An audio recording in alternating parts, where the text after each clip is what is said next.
There's a reason you feel disconnected, a reason your intuition feels muffled, a reason you sense there's more to reality but can't quite access it. And it's not your fault. What I'm about to share with you was common knowledge in ancient civilizations.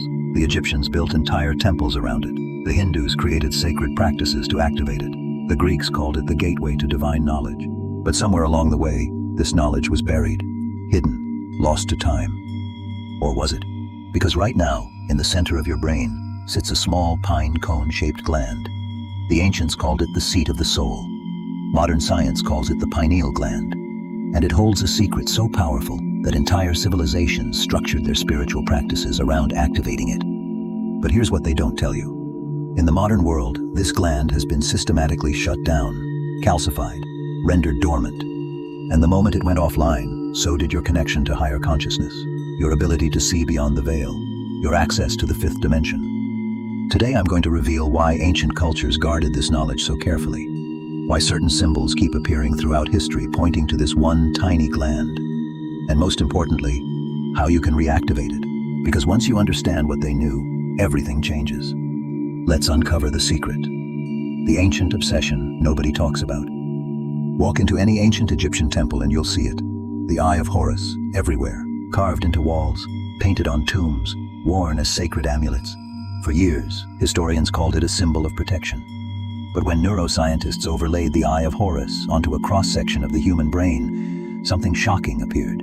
It matched perfectly. The eye itself, the thalamus and the corpus callosum, the curved tail, the brainstem, the tear, the hypothalamus, and right at the center, where the pupil would be, the pineal gland. The Egyptians weren't drawing an external eye, they were mapping internal vision. The third eye, your connection to realms beyond physical sight. And they weren't alone. In ancient India, yogis spoke of the Ajna chakra, the sixth chakra, located exactly where modern anatomy places the pineal gland, between the eyebrows, in the center of the brain. They called it the command center, the seat of intuition, the portal to higher states of consciousness. When activated, they said, you could see past, present, and future, access the Akashic records, communicate with higher beings, experience unity consciousness. The ancient Greeks had their own version. Plato spoke of the eye of the soul, an organ of perception beyond the physical senses. Even René Descartes, the father of modern philosophy, called the pineal gland the principal seat of the soul, the part of the body in which the soul directly exercises its functions. This wasn't metaphor, this was anatomy, across continents, across thousands of years, separate civilizations all pointing to the same tiny gland, all treating it as sacred, all building practices around its activation. Why? Because they knew something we've forgotten, what the pineal gland actually does. From a purely biological standpoint, the pineal gland produces melatonin. It regulates your sleep-wake cycle, your circadian rhythm. Science will tell you that's all it does. But here's what they're starting to discover. The pineal gland contains the same photoreceptor cells as your eyes, rods and cones, inside your brain, in complete darkness. Why would you need light-detecting cells in the center of your skull? The pineal gland also produces DMT, dimethyltryptamine, the spirit molecule, the same compound released during deep meditation, during breathwork, during near-death experiences, during birth, and during death. DMT doesn't make you hallucinate, it makes you see beyond the limited spectrum of visible light, beyond the illusion of separation, into the quantum field where all consciousness connects. Your pineal gland is a dimensional antenna. It receives information from frequencies your five senses can't detect. It translates non-physical data into intuitive knowing. When it's active, you don't just believe in a higher reality, you perceive it. The ancients knew this. They built their entire spiritual systems around keeping this gland functional. So what happened? The great calcification. Here's the uncomfortable truth. Your pineal gland is probably calcified right now. Studies show that by age 17, most people's pineal glands are already hardening. Calcium phosphate crystals forming on the tissue, turning your spiritual antenna into stone. And it's not an accident. The primary cause? Fluoride. Fluoride is in your tap water, your toothpaste, processed foods, even some medications. And research shows the pineal gland absorbs more fluoride than any other part of your body. It's like a fluoride magnet. Over time, this creates calcification. Your pineal gland hardens, your melatonin production drops, your DMT production decreases, your connection to higher consciousness severed. But fluoride isn't the only culprit. Artificial light disrupts the pineal gland's natural rhythm. Blue light from screens at night, 24/7 indoor lighting, never experiencing true darkness. Your pineal gland needs darkness to function. The ancients knew this. That's why spiritual practices happened at dawn or dusk, why meditation was done in caves, why darkness was considered sacred. Then there's the modern diet, processed foods, synthetic additives, heavy metals, all accumulating in your body, all contributing to calcification. Add chronic stress, add electromagnetic radiation from Wi-Fi and phones, add complete disconnection from nature. Is it any wonder your intuition feels muffled? The ancient world protected this gland, fed it with natural foods, exposed it to natural light cycles, activated it through sacred practice. The modern world does the opposite. But here's what they didn't count on. Once you know the secret, you can reverse it. The ancient activation methods. The Egyptians had a practice. Every morning they would face the rising sun, eyes open, allowing the light to enter through the eyes, stimulating the pineal gland through the optic nerve. This wasn't sun worship. This was pineal gland activation, sun gazing, but done safely. Only during the first 10 minutes after sunrise, or the last 10 minutes before sunset, when UV radiation is at its lowest. Start with 10 seconds, build gradually. The sunlight directly feeds your pineal gland, resets your circadian rhythm, begins the decalcification process. The ancient yogis had a different approach. Tritaka, candle gazing meditation. Sit in darkness. Light a single candle at eye level, arm's length away. Stare at the flame without blinking as long as you can. When your eyes water, close them. Visualize the flame behind your eyelids, right where your third eye sits.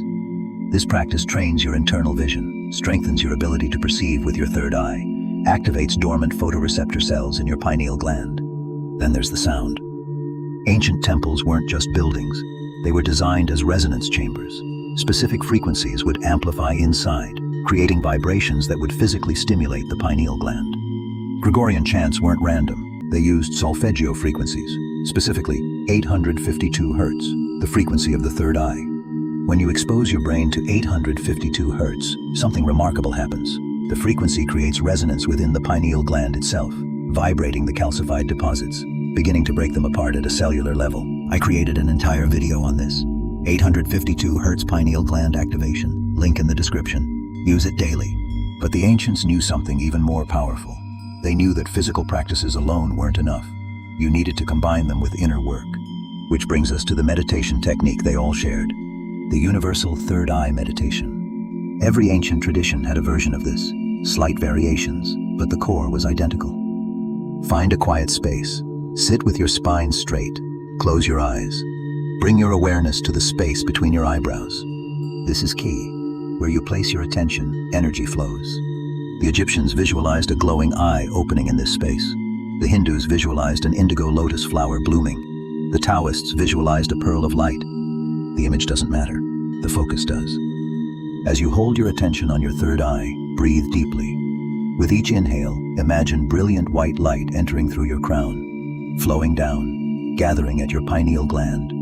With each exhale, imagine that light growing brighter, dissolving any calcification, reactivating dormant cells. Do this for 15 to 20 minutes daily. At first you might feel nothing, but give it a week. You'll start to feel pressure between your eyebrows, a pulsing sensation, maybe even a headache as energy blockages clear. This is good. This means it's working. Your dreams will become more vivid. You'll start having moments of knowing without knowing how you know. Synchronicities will multiply. You're not imagining it. You're reactivating an organ that's been dormant your entire life. The ancients didn't have calcified pineal glands because they never let them calcify in the first place. They had daily practices, built into their culture, part of their normal life. We lost that, but we can reclaim it. The supporting practices. If you're serious about this, the meditation alone isn't enough. You need to remove what's blocking it. First, eliminate fluoride. Switch to fluoride-free toothpaste. Filter your water. Reverse osmosis or distillation. Second, support detoxification. Certain foods help remove fluoride and heavy metals. Chlorella and spirulina. Powerful detoxifiers. Tamarind. Studies show it increases fluoride excretion. Raw cacao protects pineal gland health. Iodine displaces fluoride from your cells. Third, restore natural light exposure. Get morning sunlight. No sunglasses for the first 10 minutes. Let the light hit your eyes. Avoid blue light at night. Use blue light blocking glasses. Or better yet, use candles after sunset like the ancients did. Fourth, spend time in complete darkness. Your pineal gland produces DMT in darkness. Sleep in a completely dark room. No LED lights, no phone screens. Consider a darkness retreat if you're ready. Even one night in total darkness can reset your pineal gland. Fifth, reduce EMF exposure. Wi-Fi, cell phones, electronics. They disrupt the pineal gland's electromagnetic field. Turn off Wi-Fi at night. Keep your phone away from your bedroom. Ground yourself in nature regularly. These aren't optional. If you're activating your pineal gland with meditation and frequency, but continuing to calcify it with fluoride and EMFs, you're fighting yourself. The ancients didn't have to think about this. Their environment naturally supported pineal gland health. We have to be intentional. But when you are, the results are undeniable. What happens when it activates? I'm not going to promise you'll gain psychic superpowers overnight. That's not how this works. But here's what actually happens. And it's more profound than any superpower. Your intuition sharpens dramatically. That gut feeling you used to ignore becomes undeniable. You start making decisions based on inner knowing instead of mental analysis. And those decisions turn out right. Your perception of time changes. You begin to experience synchronicities constantly. The right person appears at the right moment. The answer you needed shows up in an unexpected way. Life starts to feel guided. Your dreams become incredibly vivid. Not just random images, but coherent experiences. Messages, teachings. Some people start having lucid dreams spontaneously. You might begin to see things, flashes of light, geometric patterns during meditation, auras around people, not hallucinations. Data your third eye is now able to process. Your empathy increases. You start to feel what others feel, not in an overwhelming way, but in a way that allows you to truly understand people. And here's the biggest shift. You stop feeling separate. You start to experience, not just believe, that everything is connected. That consciousness isn't produced by your brain. It flows through it. And your pineal gland is the receiver. This is what the ancients experienced as normal. This is the state they built civilizations from. We call it awakening. They called it being human, the secret they kept. So why was this knowledge hidden? I don't think it was a grand conspiracy. I think it was something simpler and more tragic. As civilizations became more focused on the material world, the practices faded.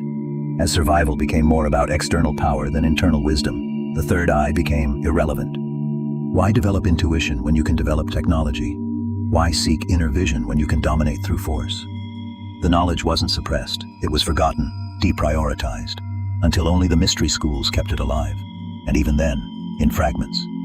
But now it's being remembered, not by institutions, not by authorities, by individuals like you, seeking something the modern world can't provide: connection, meaning, truth, and finding it in the same place the ancients did, inside, in a tiny gland the size of a grain of rice. That holds the key to everything. Your activation begins now. Here's what I want you to do. Tonight, before you sleep, sit in darkness. Close your eyes, focus on the space between your eyebrows, and ask your pineal gland to awaken. That's it, just the intention. Then tomorrow morning, watch the sunrise. Let the light enter your eyes. Feel it activating something ancient within you. Do this for 7 days, and use the 852 Hz frequency video I created. Link in the description. Listen with headphones during meditation. Let the sound do the work the ancients did with temple acoustics. In 7 days, come back and tell me what shifted. Because I guarantee something will. The ancients didn't build pyramids, temples, and entire spiritual systems around a gland that does nothing. They knew. And now, so do you. The secret isn't hidden anymore. It's right here, right now, waiting in the center of your brain. All you have to do is remember. If this resonated, subscribe. This channel exists to restore the knowledge they forgot to teach you. Turn on notifications, because what's coming next goes even deeper. Drop a comment below. Tell me, have you felt your third eye activating? Pressure between your eyebrows? Vivid dreams? Sudden knowing? Let's document this awakening together. The ancient secret is out, and your third eye is ready, activated.